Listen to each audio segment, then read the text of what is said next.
jërëjëf Baye Niass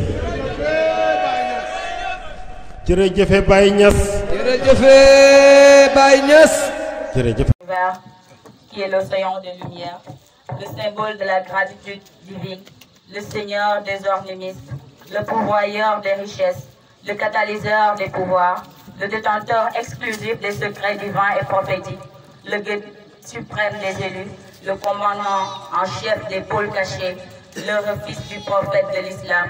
Je voudrais nommer son excellence lumineuse, Maulana Cheikh Ahmed Tidiane Chériful Akbar. Un célèbre maître soufi avait annoncé que le XIIe siècle de l'Égypte ressemblerait à maints égards à l'époque du prophète et que c'est à cette époque particulière qu'apparaîtrait le sceau de la sainteté.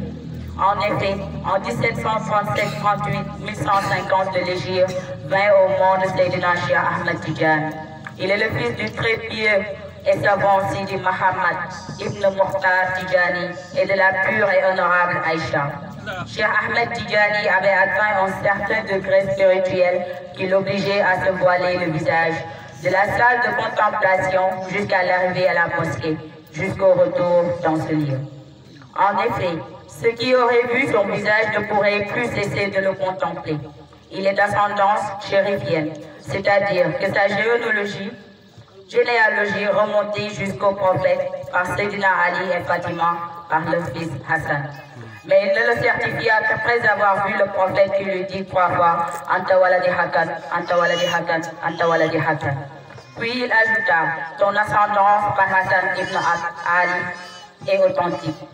Ainsi, c'est dans cet environnement de foi, de science et de sainteté que naquit et grandit Cheikh Ahmed Tidiane. Son éducation fut confiée au prestigieux Mohammed ibn Hamoud Tidjani. Chaque jour, sa science augmentait et il obtint ainsi tous les diplômes lui conférant le droit d'enseigner toutes les sciences connues des musulmans de cette époque. Mais sa soif ne fut pas étanchée pour autant. Il fut aimé et respecté par ses savants pour sa grande science et sa sagesse.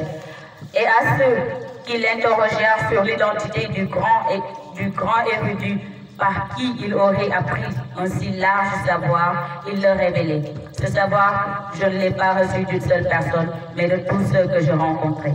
Durant toutes ces années qui se sont écoulées, Cheikh Ahmed Tidiane s'est affilié à plusieurs voies et a rencontré le grand Wali. Une fois, Seydina vit en rêve le grand Wali épaule de son temps, le Khaous Sidi Abou Majid, dans une assemblée où il disait « Celui qui me donne quelque chose, je lui donnerai ce qu'il demande. » Cheikh lui dit alors « Je te donne 4 métrales et garantis-moi le Khutbaniyatul Huzma. » Il répondit « Je te le garantis et tu ne mourras qu'après l'avoir vu. » C'est dans cette quête d'Allah que Cheikh Ahmed Tidiane est monté dans la station appelée Khatmiya et quelque temps après dans la station Katmiya. Réellement, qui est Cheikh Ahmed Tidiane? Qui est celui qui dit « Mes 2 pieds que voici sont sur la nuque de chaque Wali. » Jërëjëf Cheikh Ahmed Tidiane, jërëjëf Cheikh Ahmed Tidiane, jërëjëf Cheikh Ahmed Tidiane.